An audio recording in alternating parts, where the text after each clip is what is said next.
நான் அல்லாட்ட கேட்கிற துவா என்னன்னா, யா அல்லாஹ், எனக்கு என்று மரணத்தை கொடுக்கிறையோ அன்று கொடு. மரணத்தை நான் உன்னிடம் முந்தி கேட்பதில்லை, அதை முற்படுத்தி கேட்பது ஹராமாக்கப்பட்டிருக்கிறது.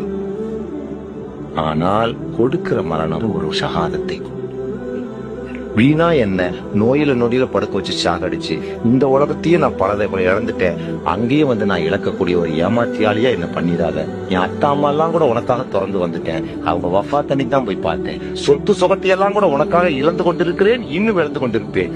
என் இளமையை கூட எனக்காக கழிக்காமல் உனக்காக கழித்து கொண்டிருக்கிறேன். உன்கிட்ட நான் கேட்கறது சுகத்தை கொடுன்னு கேட்கல, மாறாக சிரமங்களையே கொடு, சிலுவையே கொடு, சித்திர வதையே கொடு, சிறையே கொடு, தூக்கே கொடு என்று கேட்கிறேன். உன்னிடம் நான் சுகத்தை கேட்கவில்லை.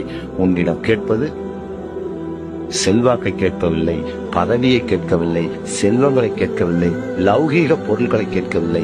எனக்கு தெரியும் நீ சொல்லி இருக்கிறாய் இவைகளெல்லாம் காணல் நீர் என்று உன் திருமறையில், காட்சி பொருள்கள் என்று, சைத்தானின் கைப்பொருள்கள் என்று. அதனால் நான் அவைகளை நம்பவில்லை, அவைகளை தேடி அலையவில்லை. ஏனென்றால் இது சில நாள் வாழ்க்கை, நிரந்தரம் இல்லை. கியாமத்து நாளில் தான் உயர்வான வாழ்க்கை, அதிலும் மிக மிக உயர்வான வாழ்க்கை ஷஹாதத்தில்.